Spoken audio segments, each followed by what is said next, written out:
안녕하세요. 일산의 구슬동자 윤도령입니다. 사람이 이제 진짜 너무 이제 힘들 때 또 이제 구술하면은 또 이제 많은 것들을 또 변화시킬 수 있잖아요. 그런데 이제 뭐 군만이 이제 정답일까라는 선생님께서 오늘 또 이제 이런 질문을 또 이제 만들어 주셨는데, 이 주제를요, 제가 오늘 급박하게 정했어요. 제가 오늘 방문 상담을 다 끝내고 저녁 8시경에 전화 상담을 하는데, 사실 이런 분들은 많았지만 오늘은 유독 마음이 조금 많이 아팠던 게, 너무 대화가 안 될 정도로 우시는 거예요. 너무 힘드셔서. 그 우시는 타이밍이 제가 이제 공수를 쭈르륵 내뱉고 많이 힘들었겠네요 라고 하니까 이제 그때부터 살려주세요 하면서 이제 울기 시작한 게, 대성통곡을 하시는데 정말 힘든 상황에서 남편과 쉽게 말하면 작년 12월에 이제 가게를 오픈하신 거예요. 가게요? 네, 닭발집을 오픈을 하셨는데, 오픈을 하고 나서 얼마 안 돼서 사단이 나고 남편과 이혼 얘기가 오고 가면서 문을 닫아버리고 두세 달 정도 가게를 문을 닫고 영업을 못 하신 거예요. 남편과의 관계 문제부터 아이를 다 자기 혼자 키워야 되는 상황에서 장사는 안 되고 빚은 쌓여만 가고 그런 상황인데, 자기가 너무 힘들고 불안해서 점집을 찾은 거죠. 그 무당 선생님이 단호하게 얘기를 하시더래요. 이렇게 해서 굿해라. 너 그러면 손님 든다. 얘기를 하신 거예요. 손님이 들 거니까 나 믿고 굿해라. 근데 그 금액이 좀 비싸요. 절대 적지 않은 금액인데, 이분의 빚이 쌓여있는 상태에서 또 빌리고 끝에서 그분 말 한마디에 굿을 하신 거예요. 정말 그분이 호언 장담을 하셨기 때문에 정말 손님 들 수 있고 잘 된다, 할 수 있다라는 그 말에 힘입어 굿을 의뢰를 하신 건데, 그런데 굿을 하고서 뒤집혔어요. 말 그대로 한두 명 있었던 손님마저도 없고 완전히 발길을 끊어버린 상태여서 닭발집에서 의논공론을 해서 포차로 변경을 하셨더라고요.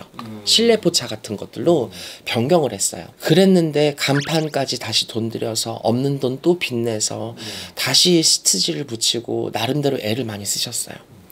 근데 파리 새끼 한 마리 없는 거예요. 이분 같은 경우는 하루 벌어 하루 먹고 살아야 되는 입장인데, 그 하루 버는 것도 안 되는 거죠. 저한테 살려달라고 대성통곡을 하시는데 내가 좀 막막하더라고요.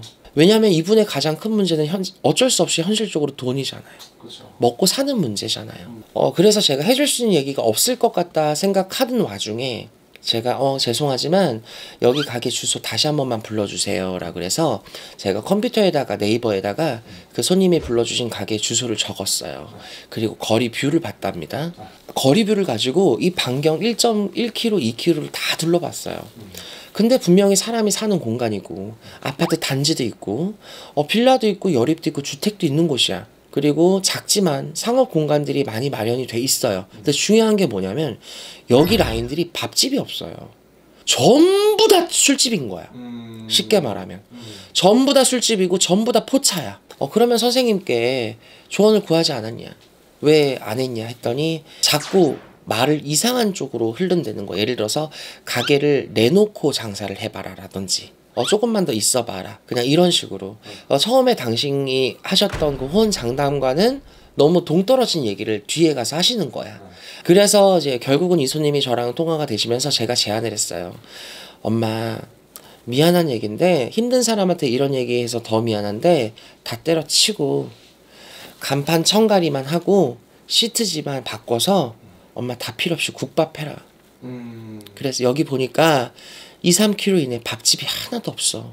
술집만 있고 술 먹은 사람이 해장할 곳이 없어. 국밥, 갑자기 또 그 국밥 얘기가 엄청 우는 거야. 그래서 왜요, 또 왜? 이랬더니 제가 원래 처음에 국밥집 하려고 그랬어요 이러는 거예요.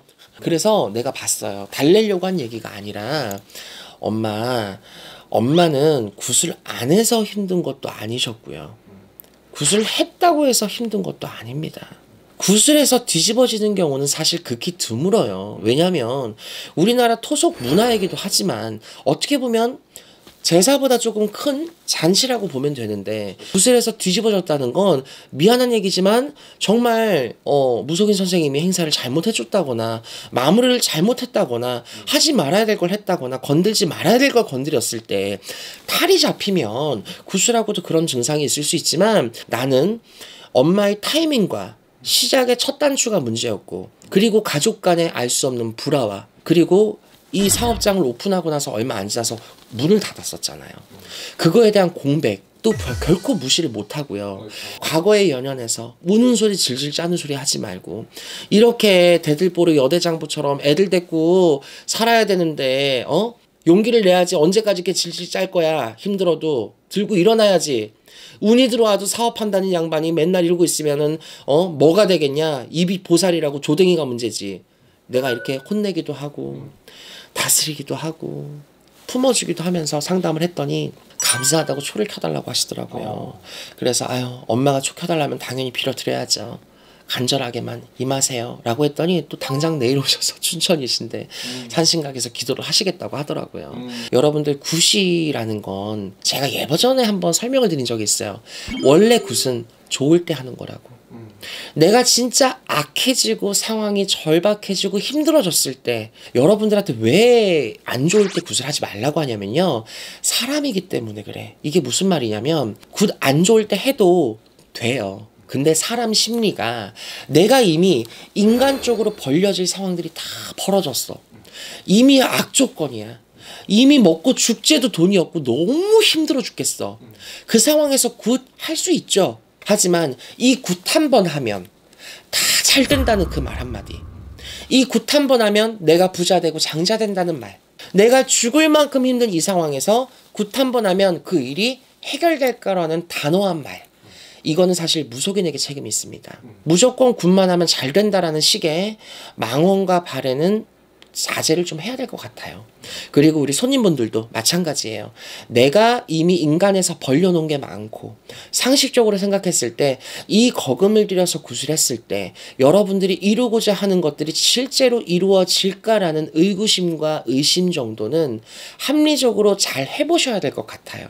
물론 믿지 말으라는 소리는 아니에요. 색안경을 끼고 보라는 것이 아니라 충분한 선생님께 조언을 들었다면 그 조언을 듣고 스스로 역시 잘 생각을 현실적으로도 잘 해보라는 소리입니다.